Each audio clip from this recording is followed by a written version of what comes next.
Before we begin this afternoon's panel, and before I introduce our chair for this session, Katrina Crowe, I wanted to acknowledge and thank some American visitors who are with us this afternoon. They're Roy Lennox and Jennifer Doyle, and I want to thank them very particularly for their support for this symposium. It means an awful lot to us.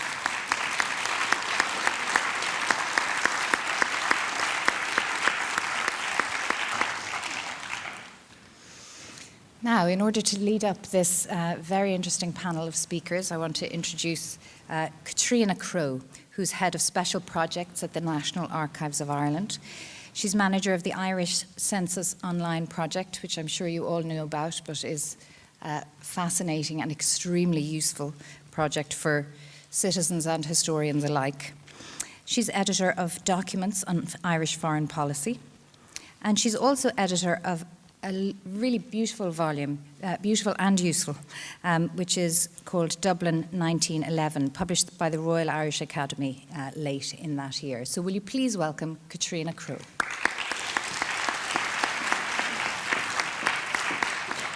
Thanks very much, Aideen. What a fantastic turnout, not surprising given the quality of this symposium. It's very ambitious, and that ambition has paid off, obviously, with the wonderful turnout that we have today. Now, let's see if I can make this little clicker work. I can. Okay. I'm very gratified to be here today. I love the Abbey Theatre. It's one of our great national cultural institutions.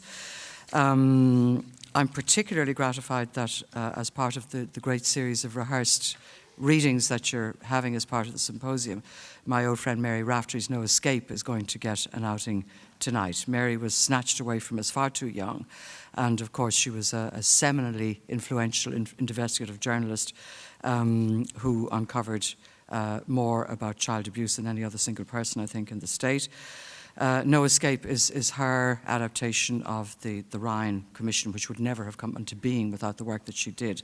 And it's well worth seeing. It had a short run here, not enough of an audience in my view, and it'll be very well worth looking at tonight. So that's wonderful to see that happening. We're in the middle of, or we're not, we're at the beginning, I suppose, of our decade of centenaries. We've already dealt with Home Rule and the 1913 lockout, and now in 2014 we're moving into the era of the centenary of the First World War. And the decade of centenaries is a useful opportunity, from my selfish point of view, to get more archives into the public domain. We can make arguments about archives in this decade that wouldn't be listened to otherwise. And that can be demonstrated by some of the stuff that's already available in the public domain that's come about as a result of this. The Bureau of Military History, which many of you will know about, 1770 type statements, witness statements made between 1947 and 1957 from people who were veterans and survivors of the revolutionary decade from 1913 to 1923. 300 collections of contemporary documents, 600 photographs, and a small number of voice recordings, including Maud Gonne sounding fantastically aristocratic. You really should listen to it. It's great, great fun. And other things. Now, that's been online for 2 years and again has transformed scholarship. One of our eminent panelists here today, Fearghal McGarry, has produced a wonderful book where he's gathered the material together dealing with 1916 from the Bureau and made a very wonderful thing out of it. Just to give you a quick look, that is the front page of Professor Michael Hayes' statement. He ended up being Professor of Irish language in UCD. A lot of these people went on to be, of course, leaders of our society. He was an orderly to Eamon de Valera in 1916, and in his statement he talks about the final days in Jacob's garrison, Jacob's biscuit factory, which is now the site of the National Archives, so again has sympathetic magic for me. And he's talking about Thomas MacDonagh getting the news of the surrender, not wishing to surrender, understanding that he's going to go to his own death if he does, and making sure that those of the men who can get away without being arrested can do so. So it's a wonderfully vivid account of that. I won't read it to you because we're stuck for time, and I don't want to get the flashing blue light up there that tells me to shut up. Next thing, that is the website there. So if you want to go into that, www.bureauofmilitaryhistory.ie, very easy to navigate. You can search by anything you want, and hours of wonderful instruction to be found there, and entertainment, it must be said. The Military Service Pensions Collection was launched last night in the GPO. This is the last huge piece of the jigsaw puzzle relating to revolutionary Ireland. 300,000 files dealing with applications for pensions for active service from 1916 to the end of the Civil War. Last night we launched online all of the material relating to 1916, all of the administrative material that tells you how the pension system worked, files relating to people like Tom Barry and Sean Tracy, who are not necessarily active in 1916 but are interesting for the rest of the period. Brigade activity reports for 1916, particularly for County Wexford, telling you what was going on there, and a whole host of other things. It's a glorious website. Get on it and have fun. Again, we're looking at massive numbers of hits today. It reminds me a little of when we first launched the census and the huge public interest there was. And you'll be hearing a lot more about that over the coming days and months. Of course, not all of it is done. That will be happening over the next couple of years, and gradually it will all be there. That is one of the statements to that from Margaret Skinner, feminist, member of the Irish Citizen Army and Cumann na mBan, who describes how she got wounded in Harcourt Street when she was on her way to bomb the Shelburne Hotel, as you do, in 1916.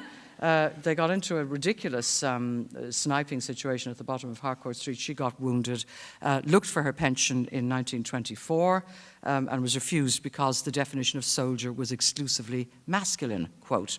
So she had to wait until 1934 before she got her pension, but she did. So again, that's the quality of the detail you're going to get about what actually happened, or what people say actually happened, which is another question altogether. I'm sure Fearghal will elaborate a bit on that. Lives of the First World War, Imperial War Museum project that has just launched its first tranche recently. 60 million squid, we can only sort of sit back in envy, being devoted to this for them to deal and digitise with the records of all the participants in World War I, including the 250 Irishmen and the 30,000 of those who died. So we're collaborating with them as we should, and we're hoping to get certain things back as a result of that. And recently, we had the launch of the Irish War Memorials just last week in the fabulous Google office buildings. I'll tell you what money can buy. It can buy views of Dublin City like you've never seen. The 11th floor of the Google office building shows you the whole city laid out before you. Anyway, this is an interesting project where you can look at the records of war memorials all over Ireland, and a number of volumes that also dealt with the dead of the First World War. Lots more of that to come. Now, what is coming up shortly will be the 1916 court-martial reports, which have already been published but have never been seen online. And unfortunately, like a lot of history books, the book costs a fortune, so most people can't afford to buy it. So we're going to stick them all online, free of charge, digitised, and you'll be able to read them at your leisure. We're hoping that a fruitful relationship can be developed with the National Archives in London, where many serious records of interest for this decade to Ireland still reside and are often very poorly catalogued. Things like search and raid reports during the War of Independence from the Blackened Towns and the auxiliaries, courts of inquiry into deaths that happened during that period, which are incredibly informative and very useful, and of course the cabinet records, which give you details of the high-level decisions that were being made at the time. Now, the last year has been very instructive in how theatre can use archives to provide authenticity and real human stories. I've been working and been privileged to work with Anu Productions. Louise Lowe, I think, gave a paper to your seminar yesterday or the day before. They really held centre stage last year, up to, of course, the wonderful production that we have here at the moment, There Isn't People.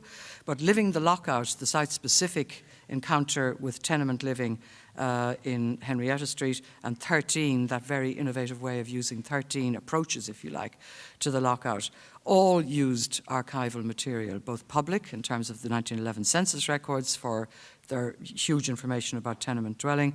We also in the National Archives have the Jacob's Wages book, so you can see the day when Rosie Hackett and her comrades walked out at the beginning of the 1913 lockout because they weren't paid. The wages books stopped having money given to them.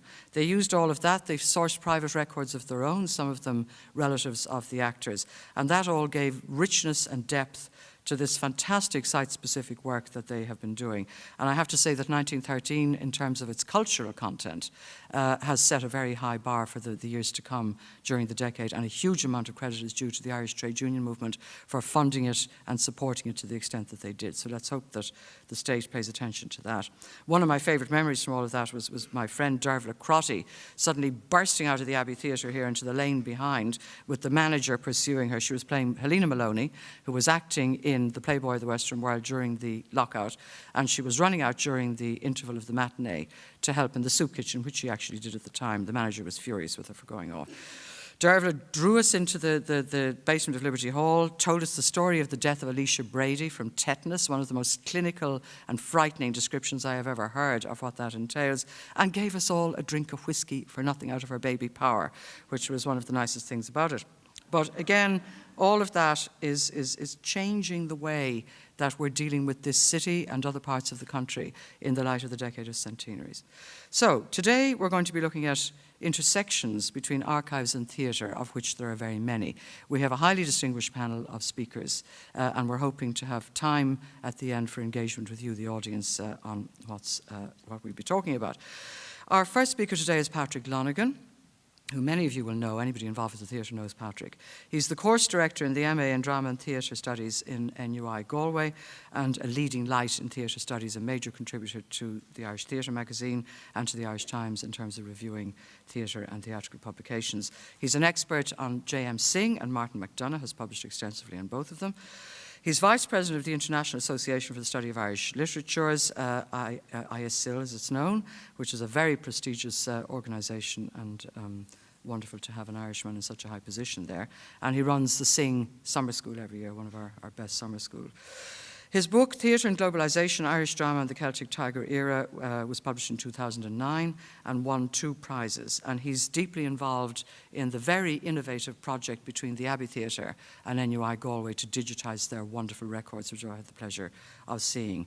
So he's going to talk today about why we should archive all kinds of records, not just theatre records, but mainly theatre records. Give a warm welcome to Patrick Lonergan, please.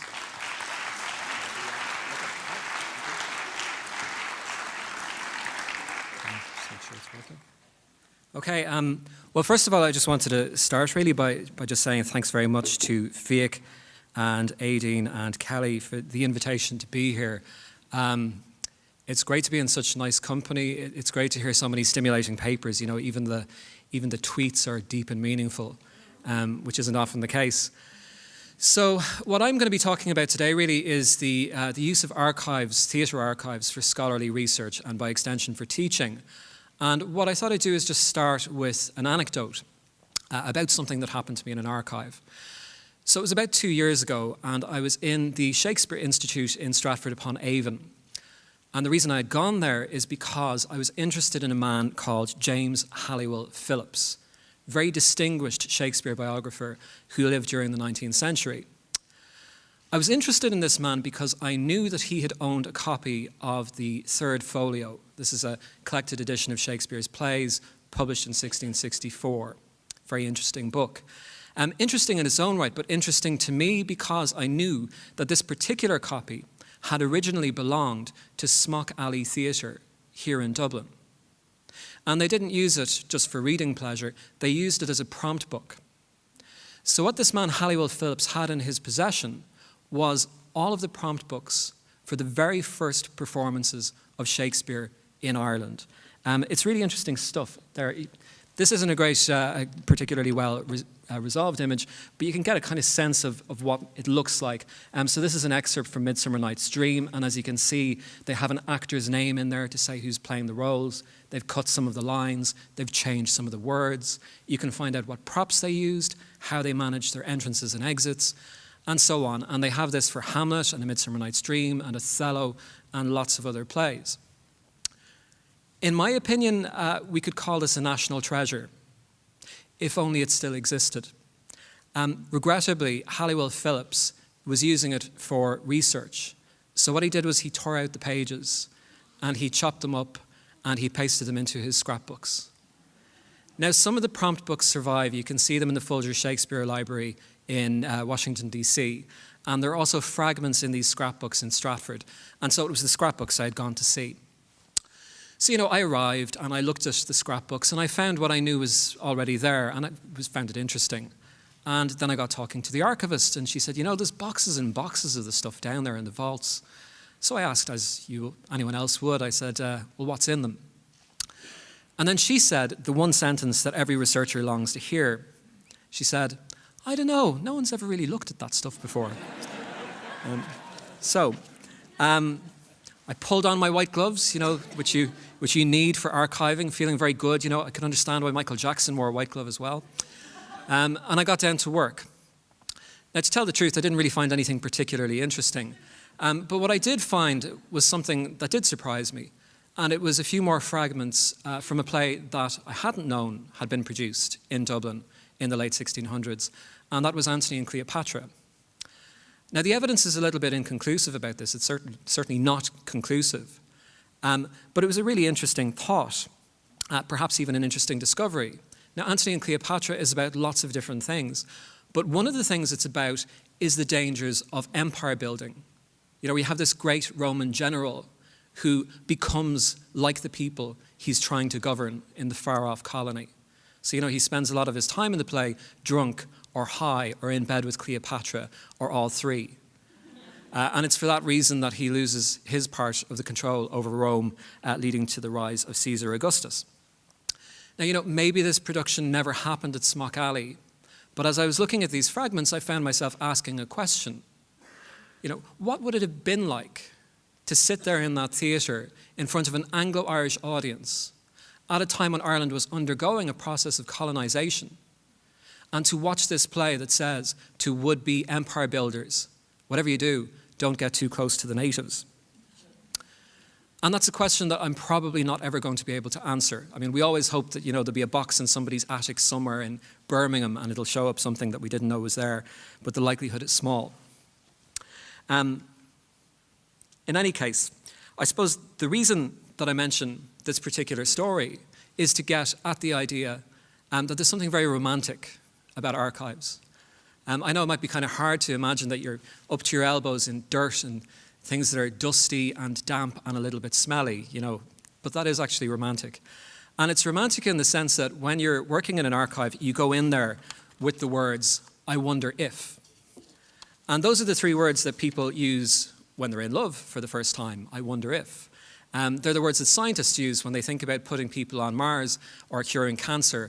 And those are the words that artists use when they sit down with a piece of paper, I wonder if.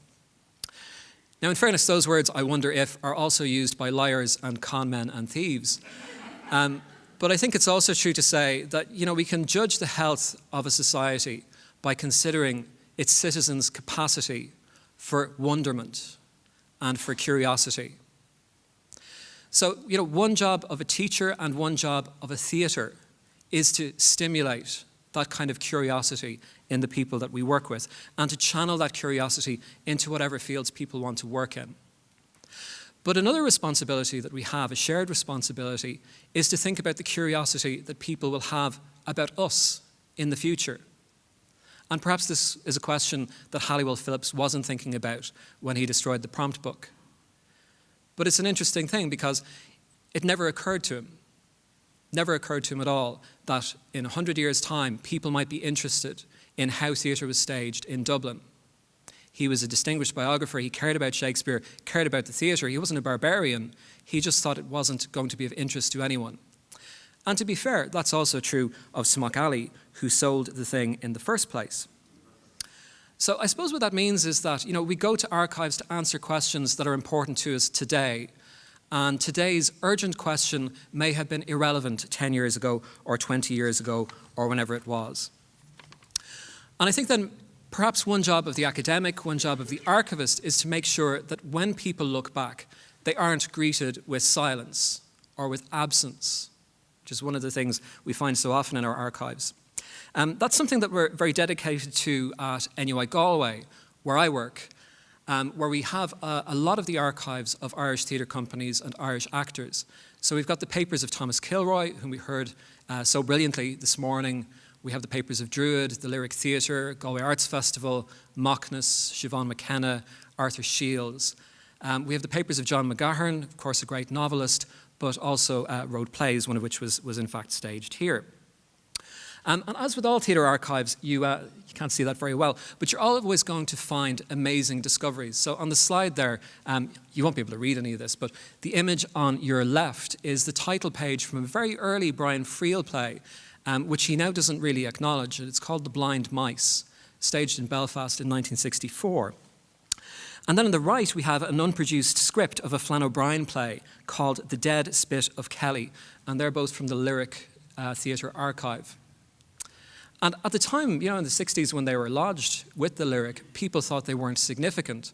And if anything, that makes them more interesting now. You know, what a bad Brian Fearghal play might look like, what an unproduced Flann O'Brien play might have looked like as well.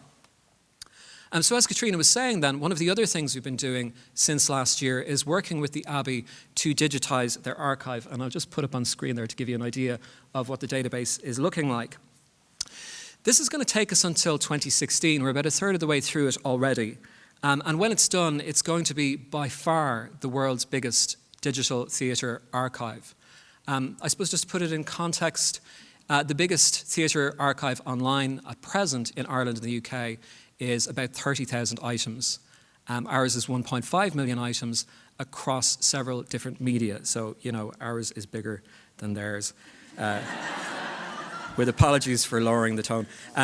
Yeah, I know, it's sad. It is sad, isn't it? Yeah. Anyway, I should also say that the stuff we've already digitised is available for consultation in the Hardiman Library in Galway now. And, you know, you're all welcome to come and have a look. I'll put up the opening hours on the last slide when I've finished. You know, it's only 2 hours away. The roads are very good now. So I hope people will feel welcome. Now, there are many reasons why a university might want to carry out a project like this with the Abbey, and I suppose one is that no one has ever tried to do anything this big before. And that's one of the things universities are for, is to do things that no one has ever really tried to do before. It's one of the things we have theatres for as well, so it's a particularly good project to do together. To again ask that question, I wonder if it's possible to do something like this. But I think what we're also trying to do is transform our understanding of Irish theatre. Before 2002, when Chris Morash published his excellent History of Irish Theatre, the history of Irish theatre was actually really more like a history of Irish plays. Play scripts were analysed. There was a great focus on authors rather than directors or designers. And this had many consequences, but one of them was that because we were looking mostly at plays, we were also looking mostly at men, because the Irish dramatic tradition is dominated by male authors. And so you have these crazy anomalies. Brenda Winters, another member of Sharabank, has pointed out that several of the books published on Irish drama in the 80s, 90s, and even beyond that, focused page after page on Field Day, very rightly, but rarely, if ever, mentioned Sharabank, which is just as significant, if not more. You can think about this in another way. Here at the Abbey Theatre, let's just imagine since 1940, over the course of 70 years, let's just imagine that on the main stage of this theatre, we might have seen maybe 500 plays altogether. Now, I've checked this with Mairead, who's the archivist here, and she's given the thumbs up. So we're going to say 500 is a good estimate for the number of plays over the last 70 years. Now, some people will know the answer to this question, but just think about this for a minute. Of those 500 on the main stage, how many do you think were written by an Irish woman? Now, I've asked that question before, and sometimes you get optimists who'll say, well, 500 plays, maybe 200 by Irish women, you know, less than half, but still a lot, and that's wrong. Others will say, well, at the moment it's 1 in 4 in Ireland, produced by 1 in 4 plays produced in Ireland now is written by a woman, so they assume that might be the case then too. That's wrong too. Cynics will say, well, maybe it's 50, you know, a really low, disgraceful number like 50. And they're also wrong because, in fact, the answer is 5. So since, I believe the last one was Teresa Deevy with Wild Goose in 1936, and then there was a 51-year gap before we saw more plays by women, and of course 3 of those were by Marina Carr. Now, Stacey Gregg made the point yesterday, this is not exclusive to our National Theatre, it happens elsewhere too. And in fairness, the Abbey now is aware of this, and we see lots of great examples of this, one of which, of course, was the performance of Elaine Murphy's Shush on the main stage last year. but it's still a really amazing statistic. But when you actually look at the Abbey archive, it quickly becomes really obvious that there are not, dozens, but in fact hundreds of Irish women working in this theatre, in direction, in design, in performance, in stage management, in administration, and in lots of other ways as well. So when you have an archive that allows you to say that Irish theatre is not just about plays, it's about other things as well, that will allow us now to rewrite the history of Irish theatre and to show the presence of women in that history, something that is starting to happen but hasn't happened up to now often enough. We can also detect the presence of the Irish audience in really interesting ways too. Some of the things that researchers do, I suppose instinctively, is we prioritize some things over others. So you assume a play script is more valuable than maybe a stage manager's report. But when you're using a search database, that doesn't necessarily differentiate between these things. It treats all text or all tags as equal. And that means that information comes up that you might actually have thrown in the bin years ago. A good example of this is actually ads in the Abbey's show programs. We've talked a lot and thought a lot about audiences during the symposium. But if you want to know what people thought of the Abbey audiences, look at what they tried to sell them. And it's very, very interesting. I'm just going to show you, again, you probably can't see this very clearly, but this is from 1943. And so this, I'm interested in this firstly because it's got an ad for the Happy Ring House, which is on O'Connell Street. It's where people went to buy engagement rings. You've got Aero, you've got Rolo, so chocolates. You can't see this, but it's hilarious. It says, "Are you particular how your shirts and collars are laundered? If so, send them to Harold's Cross Laundry." That's the kind of thing that people are trying to sell to the Abbey audiences. So when you see that recurrently you've got ads for the Happy Ring House in the Abbey programs from the 20s and onwards, what does that tell you? It tells you people came here on dates. They came here when they were courting. And they ate their Rolos and they ate their Aeros and thought about how bad it is, that laundry doesn't work out the way you want it to. And that's very different from the image of the audience that we have had handed down to us by W.B. Yeats, who talked about people disgracing themselves again. In the 80s, cigarette companies, there's carols congratulating the Abbey. And in the Celtic Tiger era, Anglo-Irish Bank. So, that journey from Rolo to Anglo in the course of 70 years, it just tells us a lot about what people here did to relax, what they thought about things. And I think it also goes some way towards answering Wayne Jordan's question about why Abbey audiences sometimes persist in interpreting plays their own way. It's because there's a lot of other stuff going on. The Abbey is part of this social network that includes restaurants and shops and taxi companies and banks and lots of other things in the city. So the programs make that real and make it, obvious in certain ways as well. I'm out of time, but I'm just going to finish very quickly by saying that we haven't, I think, much talked about the fact that in 2114, people are going to be looking back on us. And I'm conscious of the fact that a lot of Irish theatre archives at present are in basements and are in attics. And the attic is the ante-room to the curbside skip. So that worries me. It worries me that our newspapers don't really review, certainly our national newspapers don't really review theatre outside of Dublin anymore. So that's making a lot of work invisible in Limerick and Galway and Waterford and elsewhere. It worries me that so many of our practitioners are putting their stuff on Dropbox and Twitter and YouTube, which is fine in itself, but we don't even know if any of those things will exist in 5 years' time. When we care about something in our society, we show that we care by recording it in some way, by writing it down. That's why we sign our marriage vows. That's why we have newspapers. That's why in civil wars, one of the first things to go is often public records, and why in invasions, one of the first things to happen is that museums will be looted. So one of the ways that we can show that we care about our theatre and about ourselves is to understand that in 100 years, people will be curious about us. People will say, "I wonder if," about us in ways that we can't even begin to predict. So as the title of this panel says, I hope that one of the things that comes out of these brilliant few days is that we make sure that we do archive the next play. Thanks very much.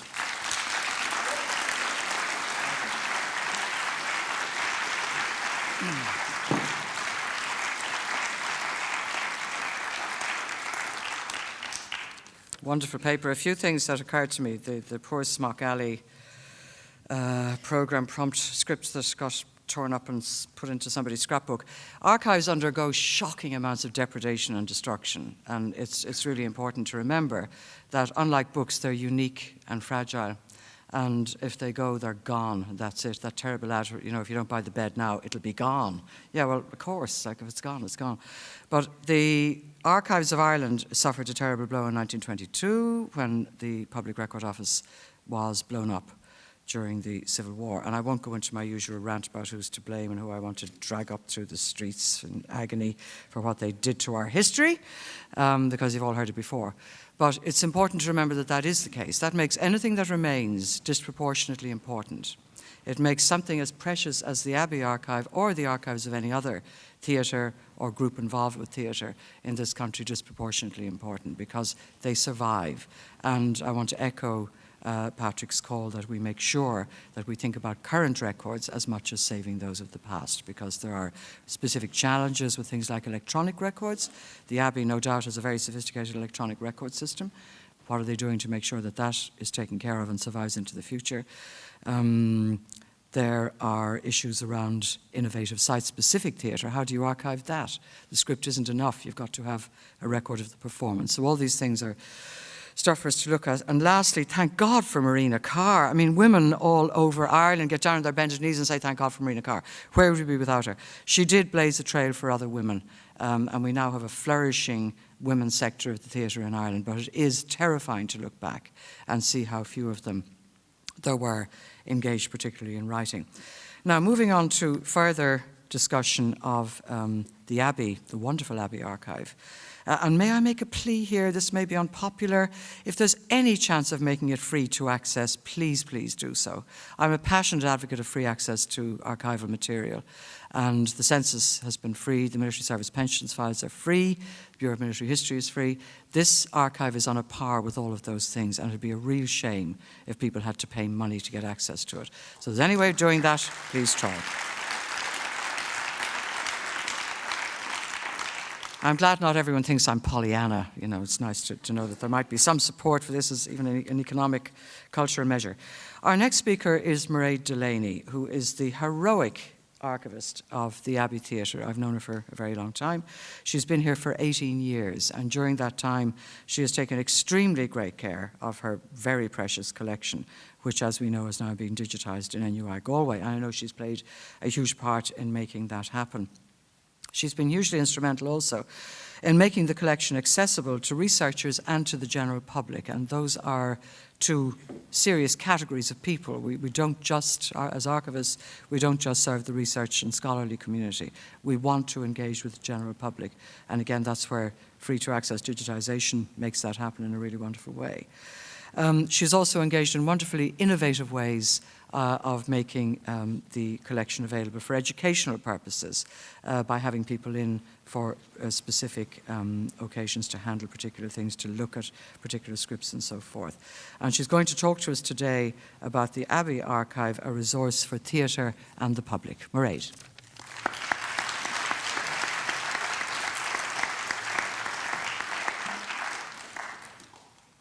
Good afternoon. Sorry, apologies for my voice. It's a bit husky at the moment.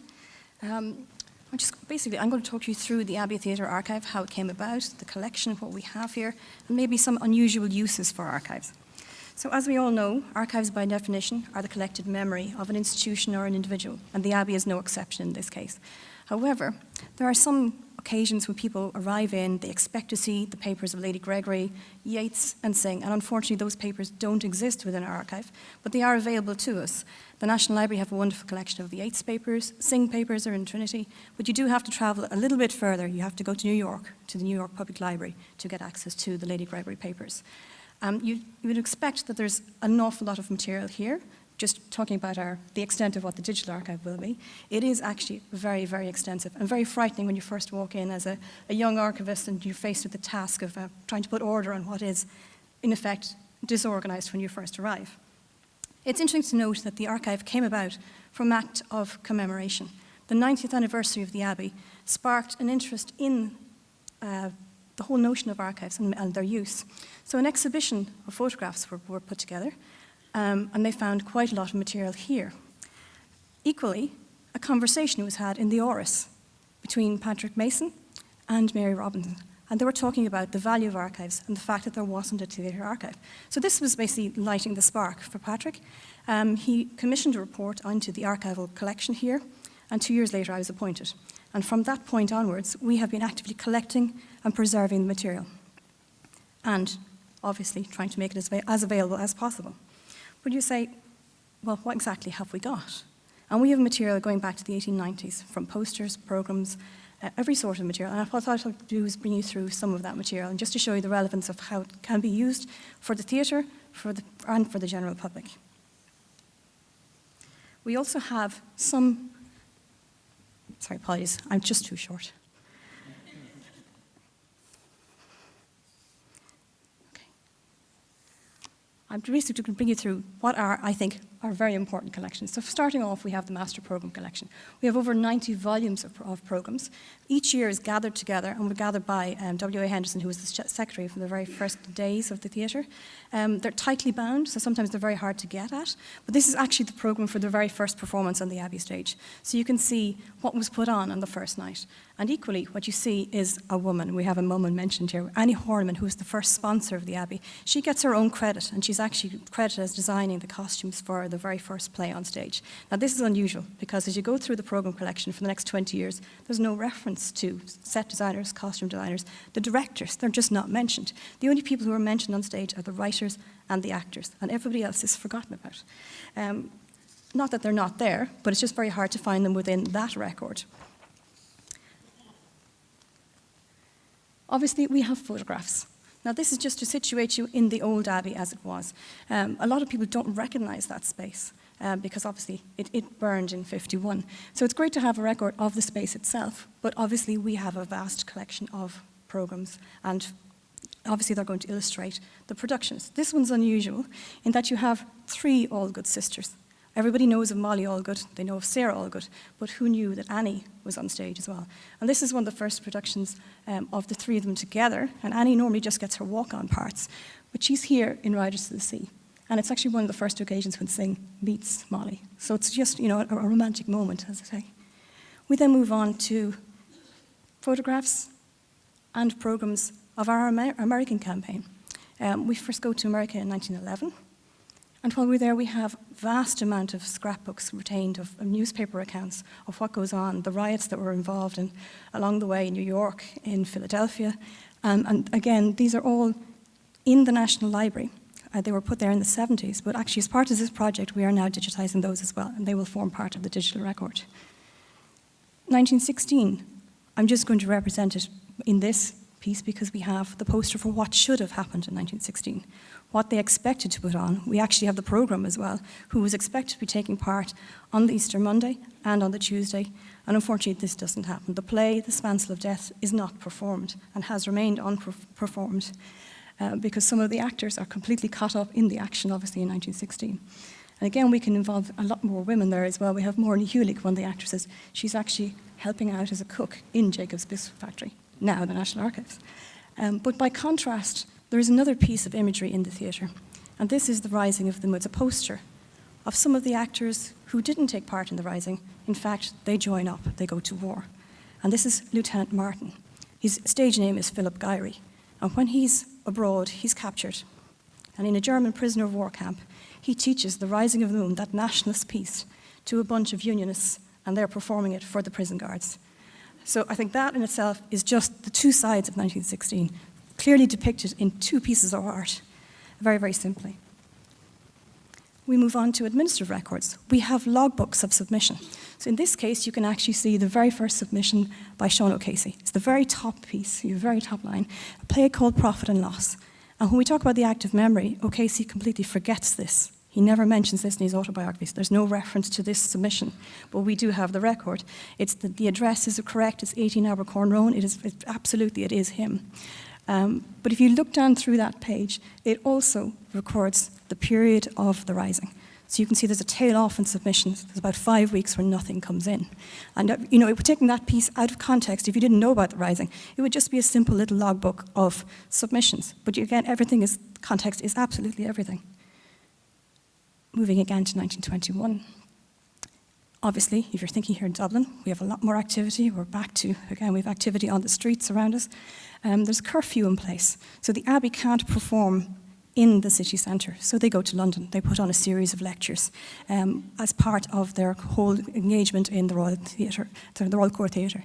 While they're there, they have speakers. And the speakers who are lined up are W.B. Yeats, Lady Gregory, St. John Ervine, and Bernard Shaw. Now, St. John Ervine is a very important figure for us in 1916 because he's the general manager at the theatre, and he famously said that the gunboat Helga should have turned its turrets on the Abbey and just blown it to smithereens. This is an unfortunate statement when some of the actors in the company have died for the cause or have been locked up for the cause. But his comment was that the Abbey was a shabby building and should have been torn down.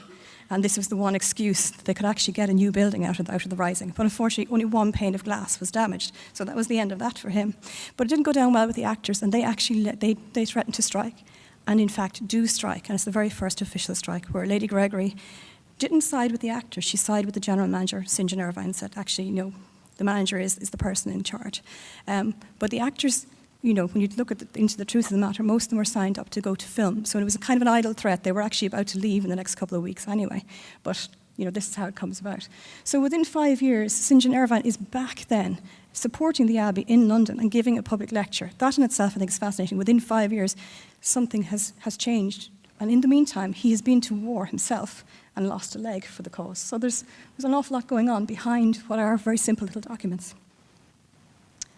I couldn't resist putting in Sean O'Casey if we're talking about the 20s. This is the first production of The Shadow of a Gunman. It comes in as On the Run.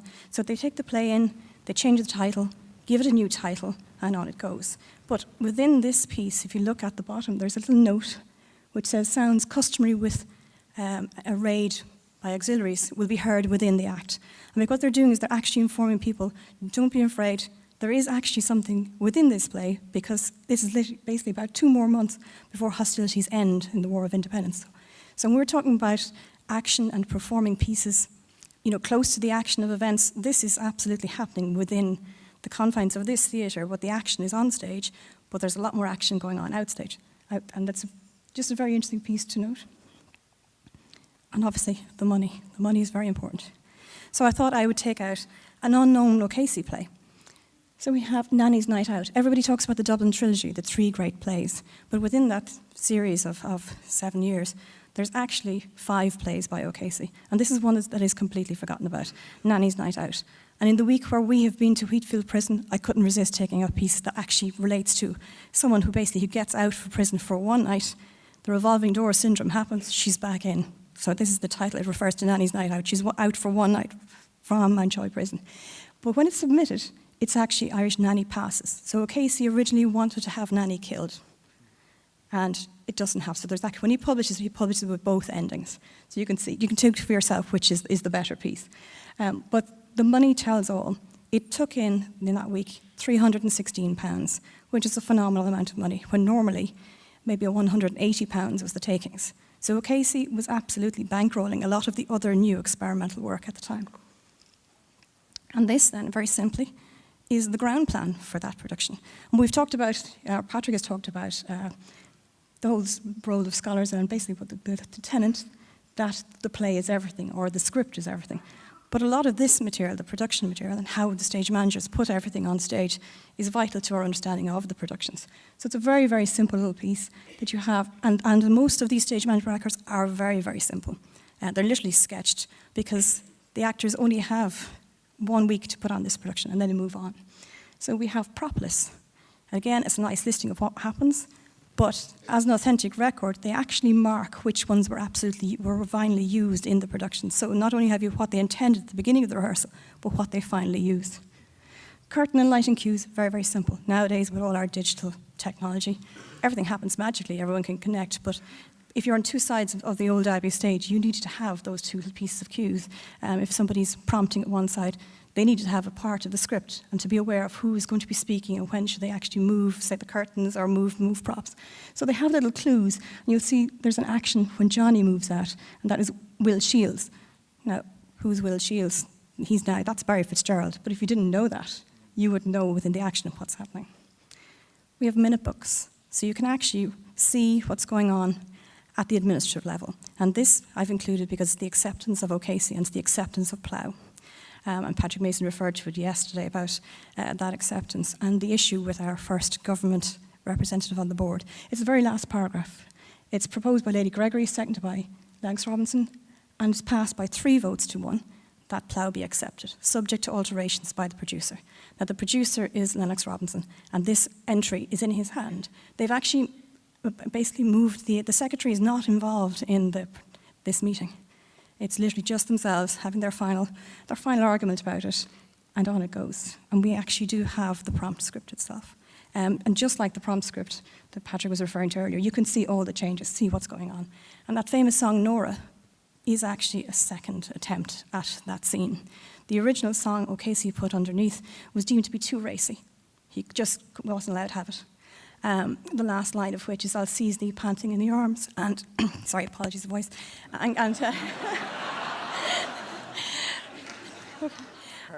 exactly, just good timing, and seize thee and kiss the red ripe lips of you. So the little red lip Nora, all those connotations, or basically they link back to that song, but the song is now gone. So it's a loss, and it's something that I suppose as an archivist you can go back and say, well, there's the curiosity. I wonder, if you played it the way he had originally intended it to be, I mean, what could you make of that? And Rosie Resmond's song is actually missing as well from the first production, as are all references to the blasphemous references to Christ or Jesus or anything like that. Architectural plans. Most people say, well, why would you be interested in that? But this is actually the survey of the old Abbey and the place that was left, what was left after the fire. So we have a complete survey of the building. And from this, you can see the exact dimensions of the Peacock and of the Abbey. And certainly my generation would have no knowledge of the old Peacock. And you can see just how tiny it is. It's basically just a 4-bay with 4 windows room where they've knocked out. They've put a stage to the right-hand side. The stage was only about 1 foot high. And it's just a tiny, tiny space. And 102 seats, the 2 seats were for the ushers. But it's just to have a nice view of what happened there. And we do have a ledger that records who rented the space from 1931 to the 50s. Unfortunately, we don't have the programs to match that, so that's the ongoing search to find those. Costume drawings. We can't resist these. And again, we're talking about the women. This is by Dorothy Trevor Smith. She later becomes Dolly Robinson. She marries Lennox Robinson. And we have quite a few of her records. Again, King Lear. This is the very first time. King Lear obviously here last year, but the very first time we produced it was 1928. And this is just not what you expect from the Abbey of the 1920s. It's very avant-garde. It's just, the colours are beautiful. We could literally continue on for 20 minutes on that alone, so we won't. Donated collections. We talked about the Abbey being fragmented, some of the collections being not here. The Abbey fire of 51, you can see a lot of the material I've showed you, the burnt edges. What we've done is we've actually tried actively to fill those gaps, to basically recount those memories. And we have quite a lot of donated collections. And a lot of them actually are from female designers. So on the left-hand side, you have Alicia Sweetman, 1945. We have Tanya Mazejevich, again, a very, very seminal artist for the theatre. And on the right-hand side, this is one of the panto sketches by Thomas McGanna. Most people will recognise him, obviously, as the 3 times artistic director of the Abbey, but he began here as a scenic artist, and there's a lot of his designs here as well. I just wanted to show you just the devastation that the Abbey archives went through. This is backstage at the old Abbey. So on the right-hand side, you can see the reservation slips for the next night. So they were actually expecting a very good audience for Plough and the Stars. But the one on the left is actually the cupboard where the scripts and the early stage management records were held. So there's no wonder all the edges are burnt. And you can just see the fire reel just in front. And it is devastating. There's just no way of getting around it.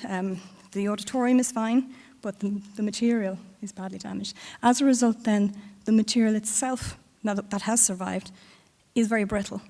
And so we don't want to handle it too much. So digitizing it is an obvious way of getting around that scenario. The new Abbey itself opens again in 1966 with a complete awareness now that they actually need to preserve their files. And they create a script room, and that's where a lot of the material is held.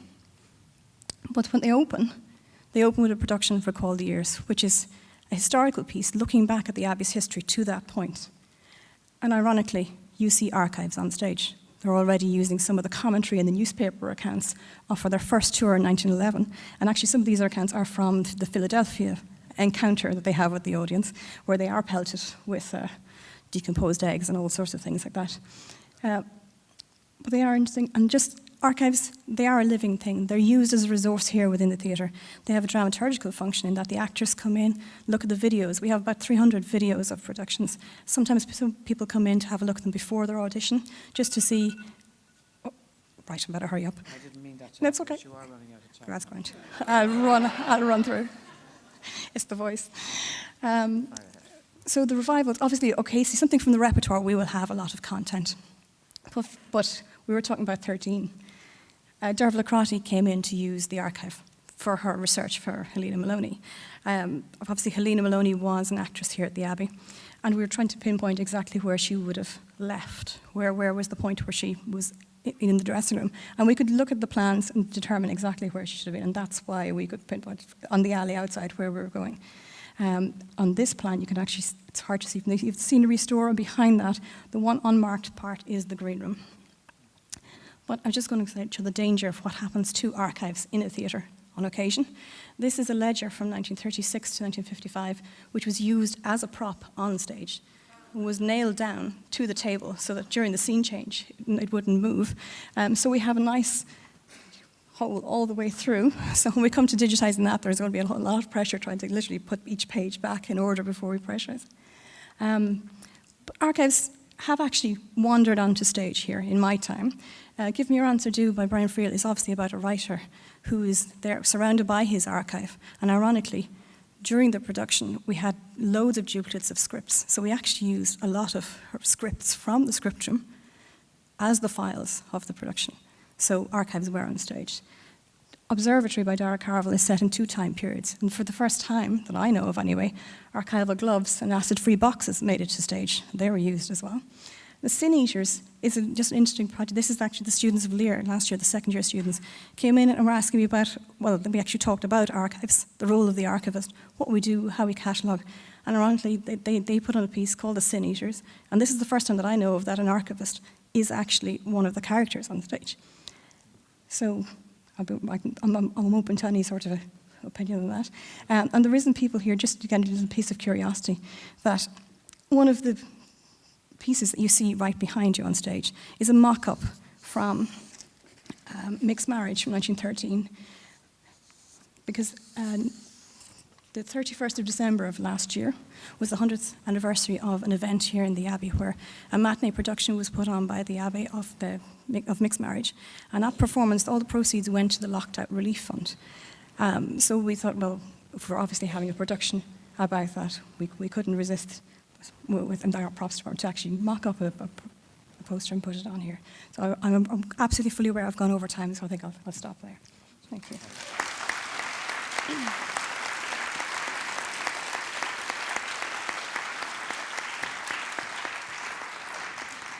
I know you could listen to her all day and look at those amazing pictures. It is one of the most extraordinary theatre archives in the world, and thanks to Mairead for taking such great care of it and for letting us know something about what's in it today. Moving on, our last speaker on the panel today is Dr. Fearghal McGarry, who's a senior lecturer in modern history at Queen's University in Belfast.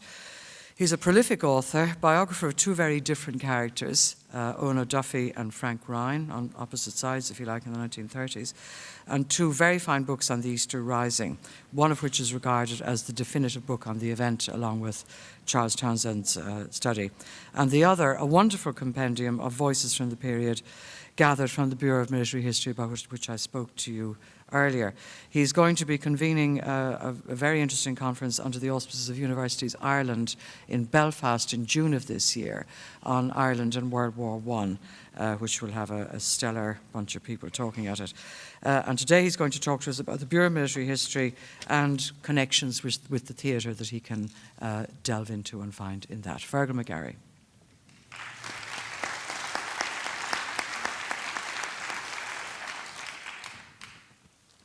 Thanks, Katrina.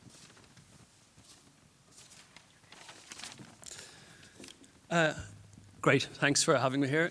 So I'm here today to talk about one particular archive, which Katrina has already mentioned, and that's the Bureau of Military History. And this conference is about memory, and I think the Bureau of Military History can claim to be the most important, certainly the largest repository of memories of the Irish Revolution. And I'm also talking about it because one of the performances tomorrow by Jimmy Murphy is an adaptation of my book based on the Bureau's material. So I'll provide a little bit of context to that. So this is a paper in two parts. I'll talk a little bit about the Bureau of Military History itself, the archive, and then by way of illustrating just how rich the Bureau is, I'll talk a little bit about what the Bureau tells us about the involvement of the Abbey Theatre, the relationship between the Abbey Theatre and the Easter Rising. What is the Bureau of Military History? It was established in 1947 by the Irish government to gather oral testimony to form the basis for a history of the independence movement from the formation of the Irish Volunteers in 1913 until the truce of July 1921. And the dates are kind of important, as we'll see. But fortunately, there's a lot more than that in the Bureau's material, because most people essentially recorded their life stories. So there's a lot of information about radicalisation in turn of the century and how people grew up in Ireland in the early 20th century and late 19th century. And some people do go beyond 1921 and talk about subsequent events. Now, the reason it stops at 1921 is a very pragmatic one, to avoid discussion of the Civil War. And it's difficult to imagine that this archive could have been produced in the 1940s had the Civil War been included within its remit. So the investigators were mainly military officers, and they went around the country gathering what we call witness statements from former revolutionaries. And sometimes these statements were written by the witnesses themselves, but more often the statements were based on the oral testimony of the witnesses, drafted up by the military investigators and then given to the witnesses to sign off and authenticate. By 1959, when the Bureau came to an end, it had recorded over 1,700 statements, some of them very short, some of them very long, from members of the Irish Volunteers, the IRB, the Irish Citizen Army, and so on. And consisting of 36,000 pages of first-person narrative testimony. It's probably the richest oral history of any modern revolution. It's a tremendous resource. The twist in the tale to the archive was that after this fantastic resource was gathered, it was locked up in government buildings and sealed until the death of the last witness, which is why it only became available in the last decade.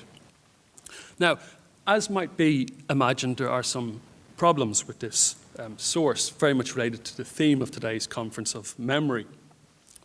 Subjectivity is obviously an issue. These are all first-person accounts. Bias, particularly because of the Civil War, a movement which had been intimately associated, becomes riven by hatreds. But these issues aren't actually, as much a problem as you might expect. Memory is an issue. People are remembering at a distance of more than 3 decades events that they took part in, and the details are frequently inaccurate. Selectivity is an issue. There's obvious gaps.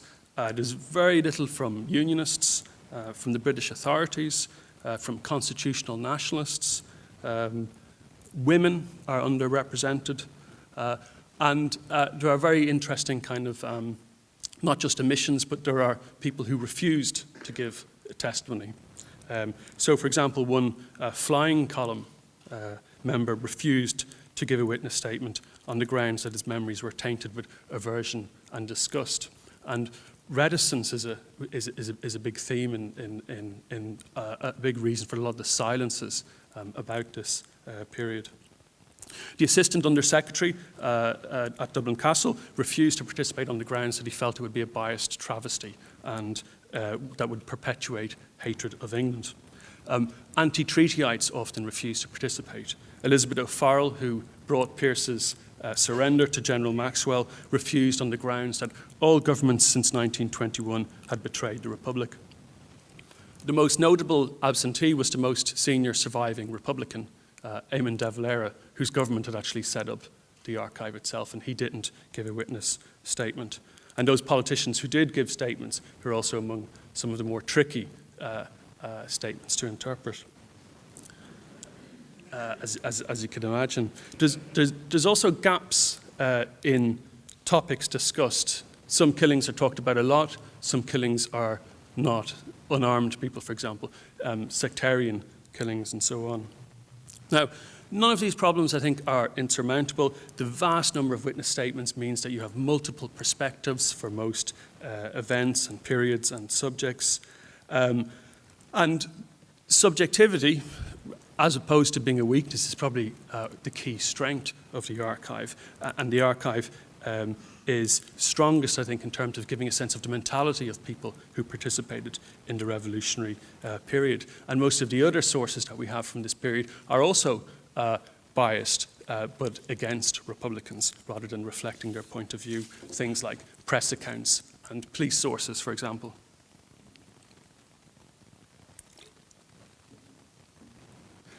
So what are the strengths? Well, a brilliant insight often into the mentality of Republican revolutionaries, and particularly into the rank and file, not the leaders, because we know about the leaders from memoirs and letters and so on, but the kind of people who are from working class or lower middle class backgrounds who didn't leave behind that kind of material. The fact that the witness statements are first person gives a sense of what it felt like to be there at the time, and by doing that they restore an element of sort of contingency to the period. Because the problem we have looking back on the Easter Rising, of course, as historians, is we know what happened, and in some ways that can be misleading. When you look at the witness statements, they convey very clearly surprising aspects, like many rebels were surprised by the fact that it was a Republican event. Some of them didn't recognize the tricolour, some of them didn't know why a republic was proclaimed, they were just fighting for Ireland.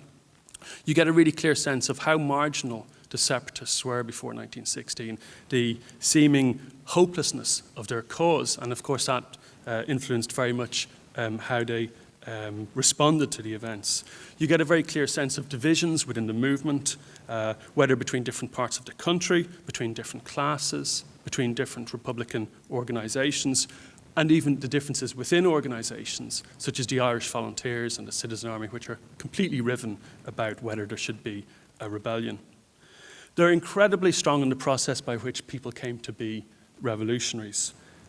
They describe the obstacles that young people faced in becoming radical: parental disapproval, clerical censure, fear of ridicule. The relative lack of importance of political ideologies, such as republicanism, is striking.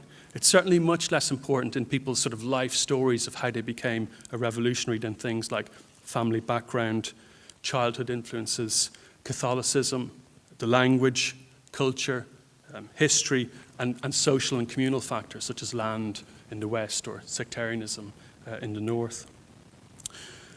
So they're also a source not just for political history, but for social and cultural and gender history. The extent to which women were excluded from an equal role, even within the most revolutionary bodies, such as the Irish Citizen Army, is evident. It's also evident how some women refused to accept these constraints. So Anya Heron, for example, in her witness statement, records her decision to fight in the Rising, despite expecting her third child at the time. And one can only imagine someone like Eamon de Valera being horrified by that decision. The wealth of detail and the type of detail preserves some of the texture of the past. So they're a very unique source in that sense.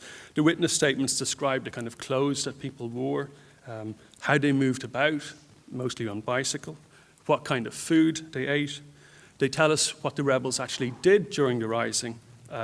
Surprisingly little fighting. A lot of praying, the odd song and dance, pranks, jokes. People in the GPO read the Mail. They were bored. There was nothing to do. They describe what the weather was like during Easter week. It was really warm, unusually warm in Dublin. And by the end of the week, that hastened the decomposition of all the animal carcasses and the bodies on the ground. In Cork, the weather was terrible, and that compounded the sense that the Rising was a washout.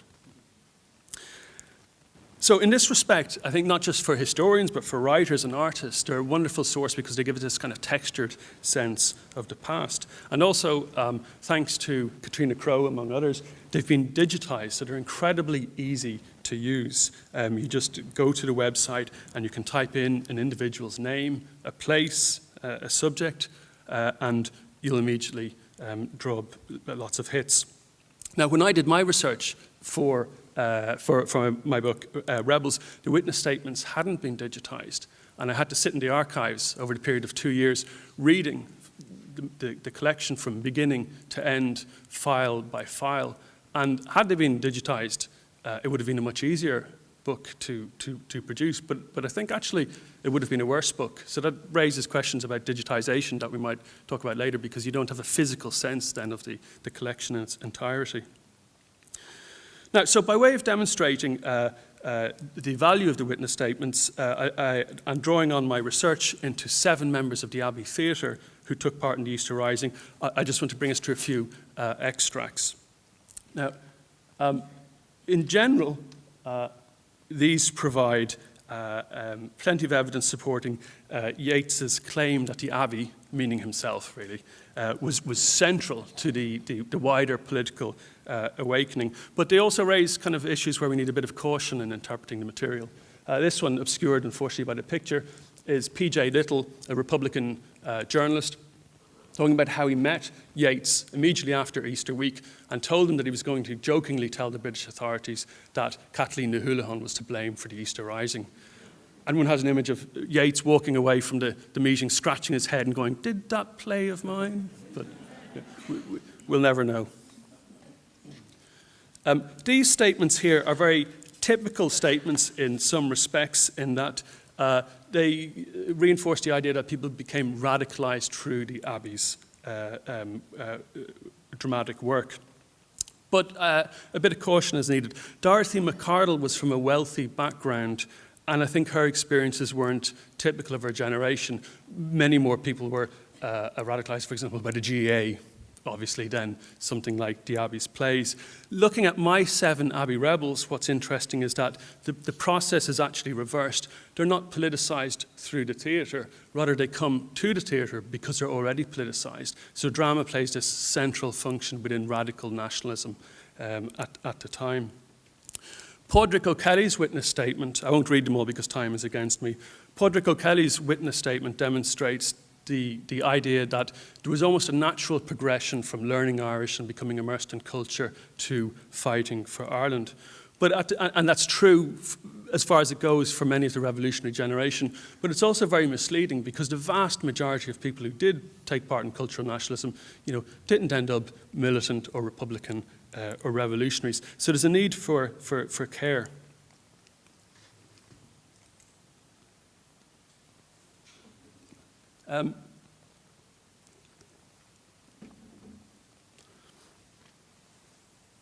This is a nice image here of Michael Knightley talking about how he'd been watching Robert Emmet's revolution enacted on the stage and then recalling that conversation later. And at first glance, it seems to reinforce this linkage between watching revolution being performed and performing revolution. But if you go and look at the play that he watched, Lennox Robinson's The Dreamers, you see that although it casts the revolutionaries in a very attractive light, it also depicts them as impractical idealists whose naivety is contrasted with the self-interest of the masses who are beyond redemption. And there's a very interesting scene in The Dreamers where the people of Dublin take advantage of Emmet's rebellion, not to join in, but to go out and loot. So a key theme of many Abbey plays that the revolutionary methods adopted by earlier generations of patriots were a vestige of a more heroic age is something that actually you see as part and parcel of the discourse of the 1910s, and even constitutional nationalists come out with this idea. And it's only after dreamers like Pearse enact on Dublin's streets scenes which everybody had assumed would be confined to the stage that the sentimental patriotism of plays like Kathleen na Houlihan comes to seem to be very dangerous. The other thing which we can use the Bureau for is tracing individuals through the rebellion. Each of the 7 rebels who come from the Abbey Theatre, we can glimpse snapshots of them during Easter week. And in some cases, as with Helena Maloney, who gives a long statement, we get much more than snapshots of what they were doing. And here we have Arthur Shields mobilising on the way to the Abbey on Easter Monday and returning to the Abbey Theatre to take part in the play, which, as we heard, never took place. The spancel of death there. And here are some other scenes. So that the Bureau is full of dramatic scenes of Easter week. Sean Connolly, an Abbey actor, dying in the arms of Helena Maloney, also an Abbey actor. And also the final extract there looks at Arthur Shields, who actually takes part in the final surrender at Moore Street, and quite a poignant sort of description of the sense of failure at the end of that. And these are some of the Abbey actors here who I don't have time to talk about here, unfortunately. The final point I want to make is what else we can use the Bureau material for, and that's a sense of reconstructing the geography of revolutionary Dublin and the networks between revolutionaries. And I'll just give you a few examples of the kind of material, what it allows us to piece together. The importance of particular organisations and particular spaces. Theatre is obviously one of those, but also church halls and pubs and back rooms of shops where different groups come together. The importance of specific organisations who have been somewhat overlooked, like Aníne na hÉireann, the women's group that form part of the movement that leads to the Abbey Theatre. And to just give a couple of examples of physical spaces, the drafty hall behind the Egg and Butter store in Camden Street, where the Irish National Dramatic Company put on its first plays, later hosted Fianna Éireann's inaugural meetings, at which 4 of the Abbey 7 rebels attend. Count Plunkett's Hardwicke Street building provided a home not just for the Irish Theatre's productions, but for the Dunemer Cooperative, where the designer Eleanor Monsell designed the symbol of the Abbey, for the meetings of na Fianna Éireann, for the Irish Volunteers drilling classes, Cumann concerts, and the stage also concealed the IRB's ammunition dump before Easter week. And a final example of a sort of physical place bringing together networks, the meeting room at the back of the tobacconist's shop on High Street, where another of the Abbey's rebels, Mairead McShulick, assisted her father, an elderly Fenian printer, was frequented by, attending classes and so on, Liam Mellows, who led the Rising in Galway, Citizen Army activist Michael Mullen, who was the inspiration for Shadow of a Gunman's Seamus Shields, the Abbey rebel Padder Kearney, his friend, the Abbey stage manager Sean Barlow, Ginny O'Flanagan, better known as Mrs. De Valera, and Michael O'Hanrahan, executed for his role in the Easter Rising. And something of the shock felt at the realisation that people from these backgrounds, individuals who lacked any social or political standing, had somehow transformed Irish history at Easter 1916, I think is conveyed in Yeats's poem of the same name. So while some of this information looks in a sense kind of trivial, it allows us to reconstruct the networks that formed revolutionary Dublin. So in conclusion, what's most valuable about this source, which I hope all of you will have a look at if you haven't already, one, the multiplicity of perspectives, which complicates our historical narratives of the period. You can use them to present the rebels in a positive or a negative light. Collectively, the archive challenges the notion of an ideologically coherent revolution.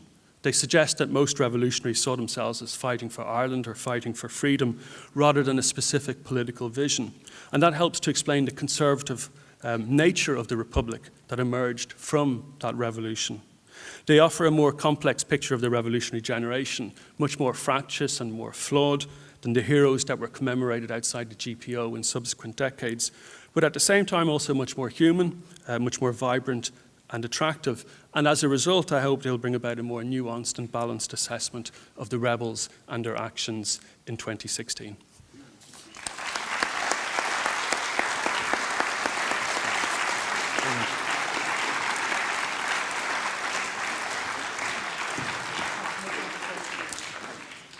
The authorities tell me that we don't have any time for questions, alas, because we went over our time. One of my favourite stories from the Bureau of Military History is when the lads went into Jacob's biscuit factory. They found themselves surrounded by confectionery. They had biscuits and cakes to eat, but alas, nothing else. And after 2 days of biscuits and cakes, they were sick to their stomachs and had to send out a flying column to get bread and butter and meat. And one of them was unfortunately shot on his bicycle and died subsequently. Now, I'm really sorry that we don't have time to have questions from the audience. I'm sure you have very many of them, but alas, we have a tight schedule here today and we're going to have to stop. I want to thank our 3 speakers for fantastically interesting presentations.